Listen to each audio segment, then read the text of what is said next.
I got a little hype. But anyways, we do have more music here on the channel, and we're going to be publishing some more music pretty soon. Just got to make sure everything, basically dot our I's and cross our T's. The Fallout Experience, Volume 1. Be prepared for that. We got a few more songs, but we're going to drop on that, and it's going to be awesome.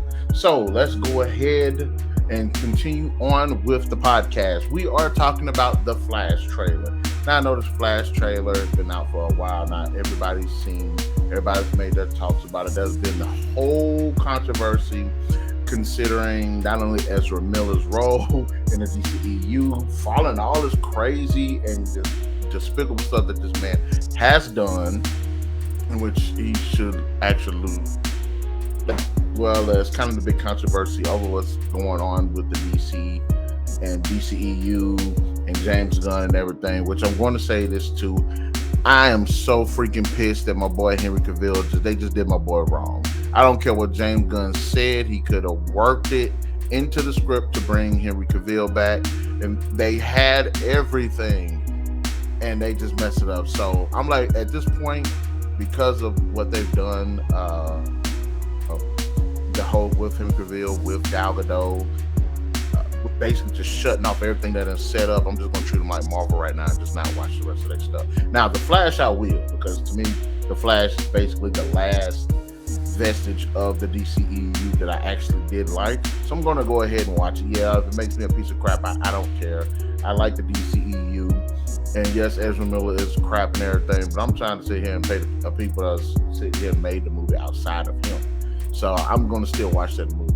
But anyways, so let's talk about the trailer. The trailer I actually thought was actually pretty good. I was like, man, it's going to be garbage. They're not going to make a Flash movie, right? With all the directors dropping off and everything. And basically just how controversial everything has been at DC and Warner Brothers. I didn't think that they'll do it any justice. I'm not going to lie, the trailer looks freaking awesome to me. There's a lot that I like about it.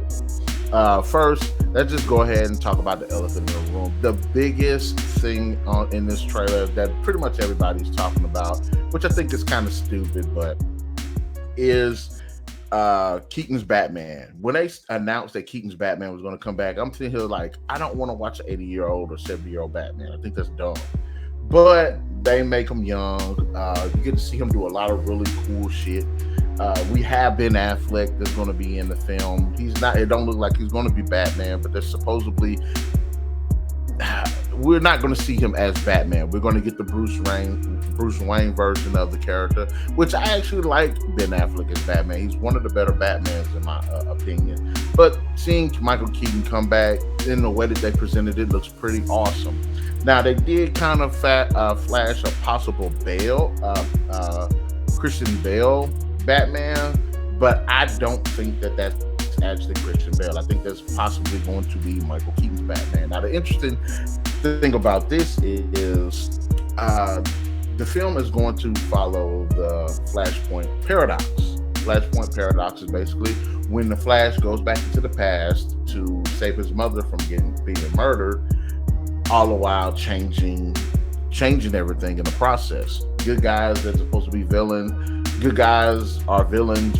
Villains are good guys. Some people don't. People that exist aren't heroes because of certain things didn't happen. It just turns the whole world and the whole DC universe on its head. And I didn't read the comics, but the Flashpoint Paradox movie is on point. Now, I did hear YouTubers say the Flash is kind of a dummy for doing that, but you got to think about it. This man went back to go save his mom. One person, he didn't know that the whole universe was going to change because of it. Usually you think maybe there's some small changes in history. No, this changed everything.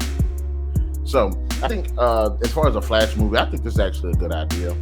Now, the thing about the Flashpoint is it's about time travel, but the Flash actually has been able to travel through the multiverse. My understanding of the comics, I've seen them travel the multiverse, going to different universes and stuff. So I'm interested in where they're going to go because right now, multiverse is the big thing because of what happened with Marvel, which Marvel brought it up and then it was garbage the moment they brought it up. Yes, I will admit seeing the three Spider-Men together was rather cool.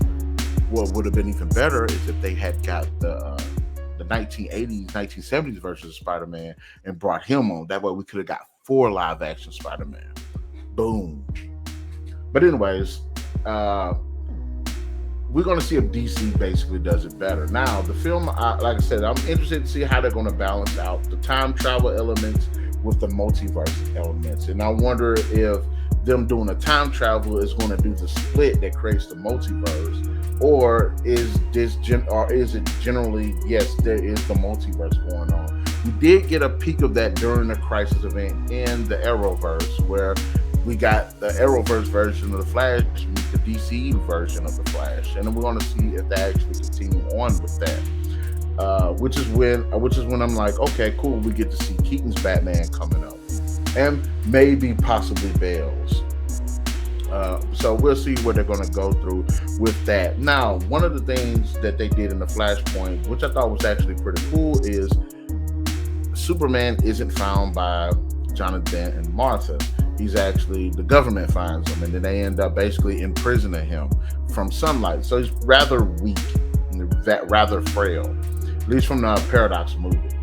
Well, I was wondering how they're going to bring Supergirl into it, because the Supergirl next to Keaton was another big thing that they were going to get into. So that's just what I'm talking about, Supergirl. I was wondering how they were going to present her in the film, and the Flashpoint change, the ripple effect, knocked Superman out of, from the way it seems, knocked Superman's existence out of the DCEU. So when he goes back, Superman ceases to exist. And instead of it being him coming to Earth, it's Kara's character. Now, I don't mind Supergirl being in the film, and I'm on the fence because I'm like, okay, yes, they don't need to race change these characters. And it's kind of dumb that they did it. Okay, fine, we'll just call it what it is. Yeah, it was dumb that they did it, and there's no reason for them to do it. Now, can the girl actually play the character? If she can, I ain't got no problems.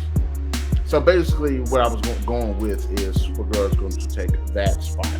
And it took me 2 or 3 times watching the trailers to get a sense of, yes, it looks like Zod is going to invade. Then, as Zod invades, they're going to realize that they can't fight Zod. They're going to need a Kryptonian, which they end up finding out that Supergirl is locked away, much like Superman was in the Flashpoint Paradox. So Batman, the scene that you see with Batman, and he's like, what are we doing, everything? You see Batman and Flash go to that facility, rescue Supergirl. She becomes a Kryptonian. She gains her powers and everything, and that's when they ultimately go and fight the Kryptonians. So I think that's basic. From what the trailers show, that's what it looks like. And like I said, I ain't got nothing against the chick. I don't know much about her filmography or anything, but if she can play the role, I'm not mad at her. It's not me to sit there and get mad at her. So go ahead and kill that role. And I think this trailer, I think they messed up on it. I think in this trailer, since they introduced Batman, it should have been solely Batman in this trailer. And then trailer 2 or trailer 3 introduce Supergirl and give her spot in it. So there was a lot going on in the trailer. I actually liked the trailer. I thought it was pretty cool. I like kind of seeing this dynamic between the 2 Barry characters. Honestly, I don't like his suit. His suit does look pretty stupid. I like the suit that he originally had in the Justice League. It looked like it was practical. Now, I could kind of see why he might possibly have the suit, being friends with Bruce Wayne, having money, having high quality technology to build a better functioning suit, a more efficient suit. But I actually like the one from the Justice League films. Also, another thing that I thought was actually pretty poignant for this film is the fact that the Flashpoint basically is going to restart the DCEU. What better way to restart the DCEU than with the very film that started it, Man of Steel, which I thought was actually pretty clever. We get Michael Shannon coming back as Zod, and I want to see Faora. I want to see Faora come back. I want to see Narik come back. Because that Smallville fight was freaking lit, and she definitely stole the show in Man of Steel. I really enjoyed her character, and I wanted to see more from her. But ultimately, despite the controversy going on with what the James Gunn and Warner Brothers is making all these just damn dumb decisions, and I'm not going to lie. I definitely want to come back and make a video on how Shazam and Black Adam could have been a good trilogy had the films been played out right and not had Black Adam, which The Rock and villains it's a whole new subject. That's a whole different video. But anyways, I thought the trailer was actually pretty good. I like the action that they had, and there's a bit of humor in it. I like seeing what we did see of Supergirl. It's kind of weird that she didn't have long hair, but it's not impossible for her to not have long hair. The race swap, I am pissed because I did hear that Henry Cavill and Gal Gadot had scenes in the film and they was taken out. And if that's the case, James Gunn, whoever directed this, you're a piece of crap. Just constantly crapping over him. Warner Bros. Just got it out for Henry Cavill. I don't understand. Damn. But anyways, I actually liked the trailer, and it actually got me